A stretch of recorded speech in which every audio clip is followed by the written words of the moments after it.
Here's 4 of the biggest lies about saving a marriage. If you're new here, I'm Michael. I've had 2 failed marriages, and now more than a decade into my 3rd, I'm finally getting it right. See if you believe any of the following about marriage. 1. You need to learn more communication skills. No, you don't. Learning new communication skills will not help you. If your marriage is truly troubled, then learning how to communicate better will only give you and your spouse the tools to fight better. In many cases, better communication skills only creates more damage and actually accelerates the deterioration of the relationship. Here's the 2nd false belief. There's only one path from the brink of divorce to marital bliss. A lot of couples programs and couples therapy assume there's only one path back to a solution.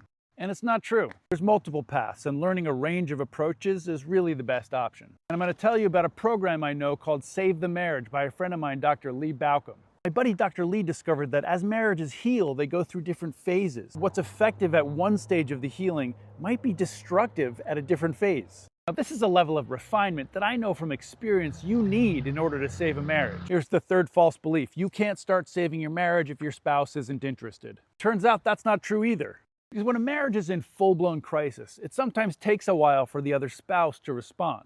It's all right, it doesn't mean they won't respond. You can't expect complete buy-in on the idea of saving your marriage if your partner's not quite there yet. And this is another really cool thing about Dr. Lee's program, is that he knows that in the real world, when a marriage is in true crisis, it's usually one partner that wants to solve it and one partner who might be dragging their feet.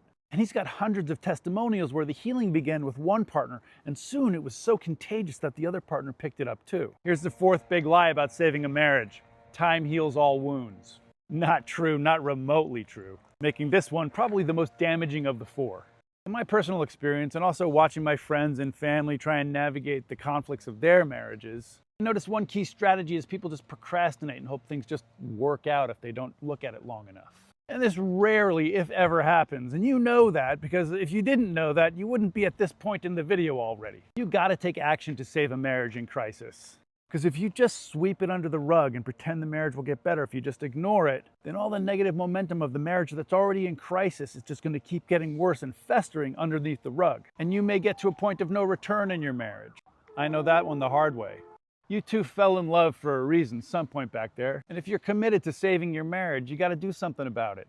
According to research from the Gottman Institute, having a stable marriage foundation is one of the strongest predictors for long-term individual health and well-being. So if you're interested in learning more about my buddy Dr. Lee's Save the Marriage program, click the link in my bio. Vibrant beings, have a great day.